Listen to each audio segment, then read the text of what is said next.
Alright, what I'm doing today is making some willow charcoal. I did one of these videos before, but because my Windows computer tried to update and then crashed and I lost everything. But this is the basic setup. So I've got a metal tube around the outside. This is just some, I'm not exactly sure what it is. I don't know if it's a galvanized water pipe or anyway, it's just a scrap that I picked up out of the dump. And in the middle here, I've got another, I think it's a 5-gallon metal bucket, and it's filled with willow stalks, bits of willow wood, all cut into fairly small pieces and stacked in there fairly tightly. Actually, wish I could have got this a little tighter because it's, I wish it was a little tighter, but anyway, it'll work. And then around the outside, I've got other types of wood, not willow, and that's for the fuel to turn the willow into charcoal. It's mostly, I want to say juniper. There might be a little bit of pine in there. It doesn't really matter too much. However, if I had any hardwood locally, I could use the hardwood and probably make a fairly decent hardwood charcoal. I will get some at the end of this, although I'm using the juniper as the fuel. At the end of it, I should get some juniper charcoal, which is usable for cooking and even the forge. So pretty handy, whatever's left over there as well. And then around here, I have a clay, what's going to be a clay gasket. Okay, and that lid, that's what I'm going to use as a lid. This is all kind of, just thrown together, improvised. So I haven't really done a lot of shaping and fitting, so that's why I need that clay gasket. And then under there, I've got a 2-inch metal pipe coming up to my forced air source, so I can use that to get that fire going in there really well. All right, quick setup, and then I'll start it burning.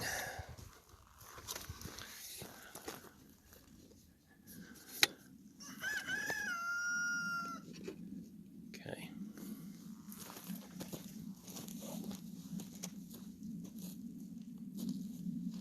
A bit of fuel. I'm going to pause that for a second.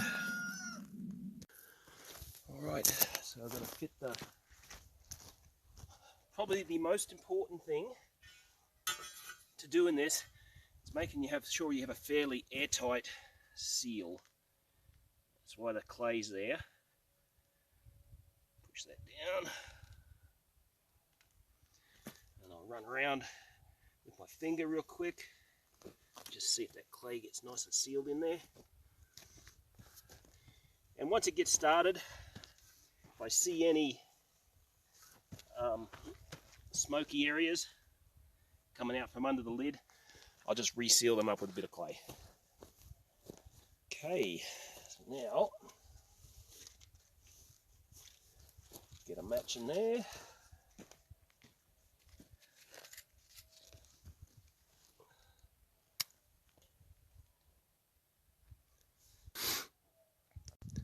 All right, I cheated a bit with that. Anyway, but the fire is now going, so then I can crank the air and really get it moving.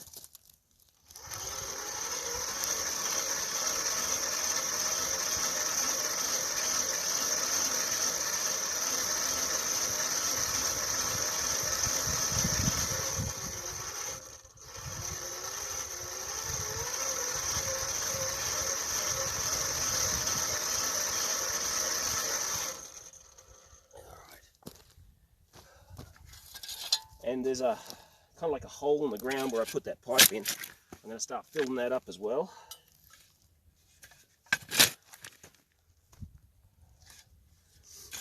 So I get more air pressure going into the tank area.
Alright, you don't need to be bored with the whole of this.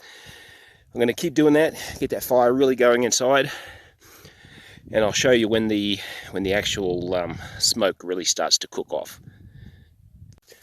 Okay, I finally got the fire going inside, just by keeping the air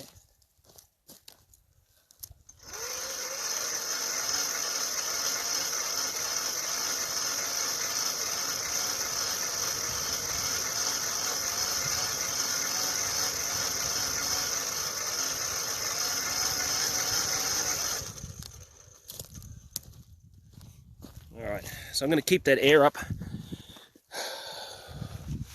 I think, for an hour or two.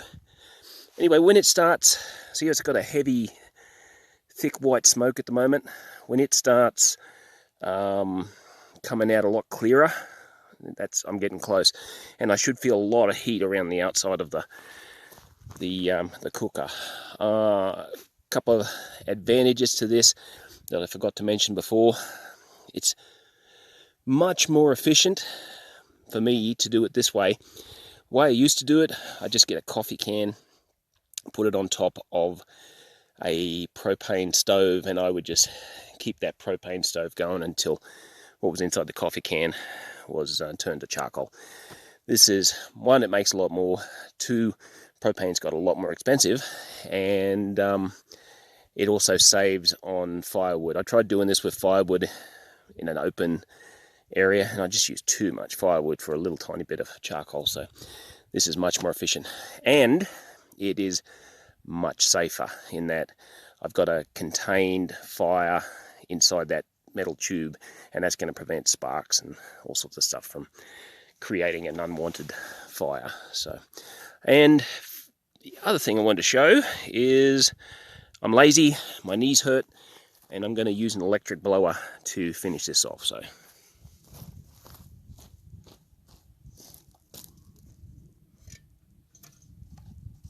this is just a Coleman blower for inflating inflatable beds.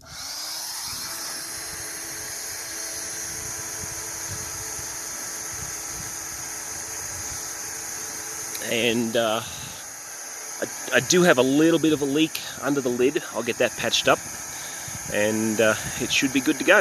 You see the leak coming out right there. So that's the only one I've got to patch. Everything else, maybe a little tiny one over this side, but it's pretty good.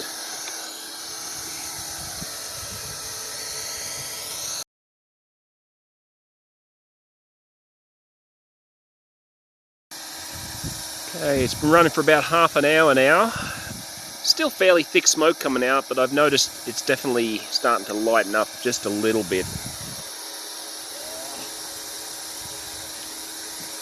So it's still got quite a bit to do.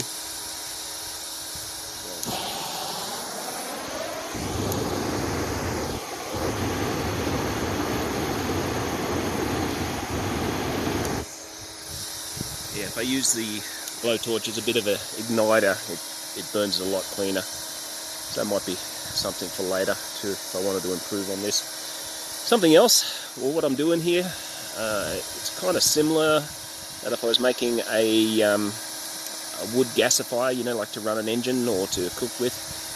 This is kind of the same thing. So if at some point I go to improve and make this a more permanent setup, I might do that with using it as a wood gasifier in mind. So I can make charcoal, or I could run an engine. Okay, I just took the blower off for a couple minutes, and I'm just going to let this flame burn just because it's making it cleaner, not putting up as much smoke.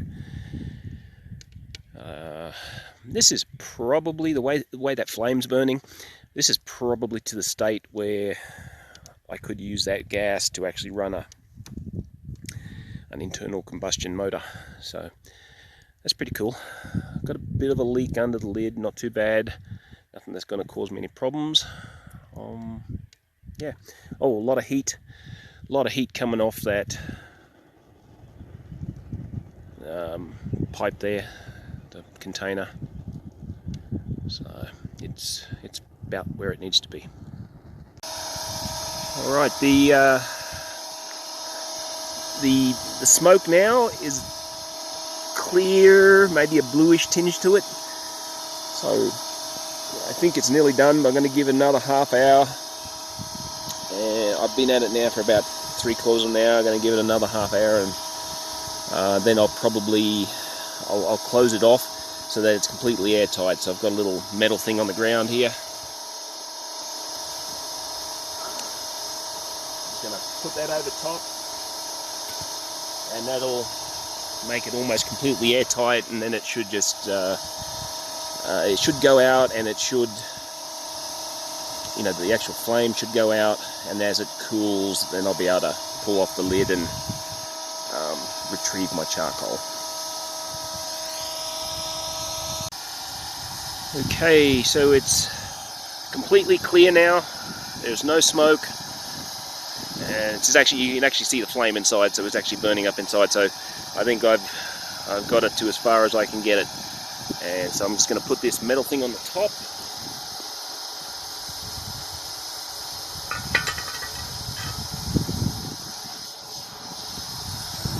Turn off the blower. That's not hot, so I'm going to pull that out as well, so that I choke off as much air to the chamber as possible. And then I'm just going to let it cool down.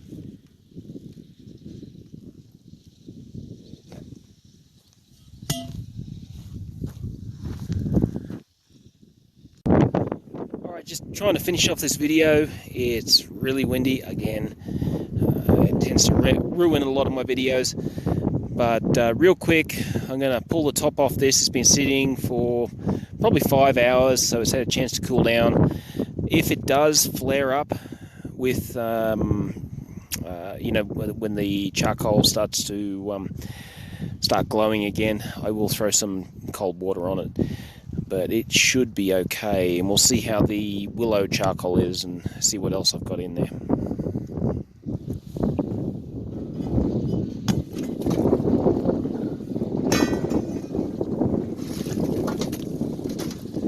Alright, so the willow charcoal seems to have done pretty good. That broke real easy. Some nice charcoal. It's not glowing red, it's nice and cool. So, success. And also down in there,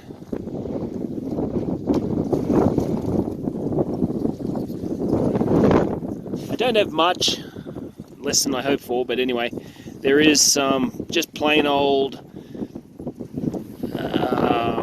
juniper charcoal, and that'll be usable in the forge, and also for cooking if I decide to use it for that. Probably it'll get used in the forge. Sorry about the wind.